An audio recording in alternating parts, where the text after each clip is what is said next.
इधर काम कर कर कर हमारा पैर बड़ा हो जाता है, मोटा हो जाता है। मोटा हो के हम मर जावे ना तो जलता नहीं है, लकड़ी डाल के जलाते हैं, और नहीं जले तो खड्डा करके नमक डाल के डाट देते हैं।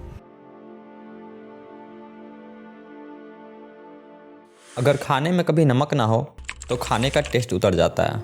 पर आपने कभी सोचा है जो लोग नमक बनाते हैं उनकी लाइफ कैसी है? यूएसए एंड चाइना के बाद भारत विश्व का तीसरा सबसे बड़ा सॉल्ट प्रोड्यूसर है। हर साल भारत अप्रॉक्स 30 मिलियन टन नमक बनाता है। इस सफ़ेद से रंग में दिखने वाले नमक के पीछे काफ़ी डार्क चीज़ें छुपी हुई हैं जिसे हम लोग ने कभी जानने की कोशिश ही नहीं की है। भारत में कुल 6 लाख एकड़ में नमक की खेती किया जाता है। भारत की अगर बात करें तो 3 ऐसे स्टेट हैं जो सॉल्ट प्रोड्यूस काफ़ी लार्ज स्केल पे करते हैं, जिसमें फर्स्ट नंबर पर गुजरात आता है 76% के साथ, सेकंड नंबर पे तमिलनाडु आता है 11% के साथ, और थर्ड नंबर पर राजस्थान आता है 9% के साथ। ये रेशियो फ्लक्चुएट भी करते हैं अकॉर्डिंग टू वेदर कंडीशन।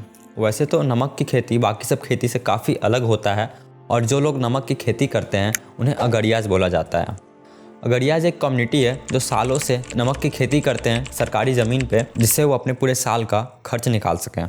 देश डेवलप करता गया बट अगरियाज वहीं के वहीं हैं। नमक का प्राइस बढ़ता गया बट अगरियाज का इनकम वहीं के वहीं है। The problem of salt industry is turning into a political issue. The manufacturers has been knocking on the doors of the government along the farmers. Bharat Rawal, जो कि प्रेसिडेंट है इंडियन सॉल्ट मैन्युफैक्चरर्स एसोसिएशन के, recently mister Rawal ने prime minister Narendra Modi को letter लिखा salt manufacturers association की तरफ से, जिसमें उन्होंने जिक्र करते हुए कहा कि अगर गवर्नमेंट इसी तरह से सॉल्ट इंडस्ट्री को नेग्लेक्ट करती रही तब India could lose its position as world third largest producer of salt. Gandhi ji का ये मानना था कि देश के नमक पर सबसे पहले देश के नागरिकों का हक है। इसके लिए 1930 में उन्होंने नमक पर लगने वाले टैक्स के खिलाफ मूवमेंट भी शुरू किया था।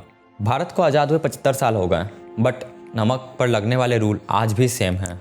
ब्रिटिश के टाइम में नमक को माइनिंग इंडस्ट्री में कंसीडर किया जाता था क्योंकि उस टाइम नमक के नीड को फुलफिल करने के लिए सेंधा नमक का यूज होता था, और सेंधा नमक हिमाचल प्रदेश के पहाड़ों से निकाला जाता था।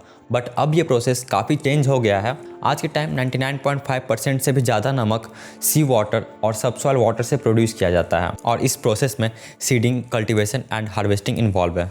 अगर कोई आपको ऐसी जगह भेज दिया जाए जहाँ दिन में घर के बाहर का टेम्परेचर 50 डिग्री सेल्सियस तक चला जाए और इतनी गर्मी में घर चलाने के लिए खेतों में काम करना पड़े, और रात का टेम्परेचर भी 40 डिग्री सेल्सियस से ज़्यादा हो, और खाने पीने नहाने के लिए बस 1000 लीटर पानी मिले, वो भी बस 15 दिनों के लिए, तो आप क्या करोगे?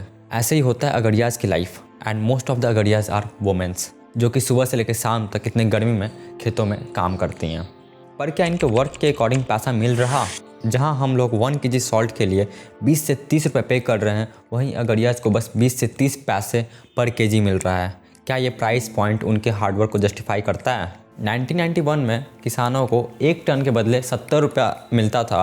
वही अगर 2022 की बात करें तो अभी किसानों को 200 से लेकर के 300 रुपया पर टन मिलता है। ये डिपेंड करता है सॉल्ट की क्वालिटी पर। इंडिया में लोगों की एवरेज लाइफ 70 ईयर है, अगरियाज का 60 ईयर है, और सूरज की डायरेक्ट रे जब सॉल्ट से रिफ्लेक्ट करता है तब फार्मर्स के स्किन एंड आई को भी इफेक्ट करता है। पर अच्छी बात यह है कि अब गवर्नमेंट एंड कुछ NGOs ने भी सेफ्टी किट जैसे गम बूट्स, कैप्स, ग्लासेस डिस्ट्रीब्यूट करना स्टार्ट कर दिया है, और वाइल्ड हेल्थ वैन्स जैसी फैसिलिटी भी अवेलेबल कराया गया है। आप क्या सोचते हैं salt industry and salt farmer के बारे में? कमेंट सेक्शन में बताइएगा, और इन अगरियाज के लिए एक सैल्यूट तो बनता है।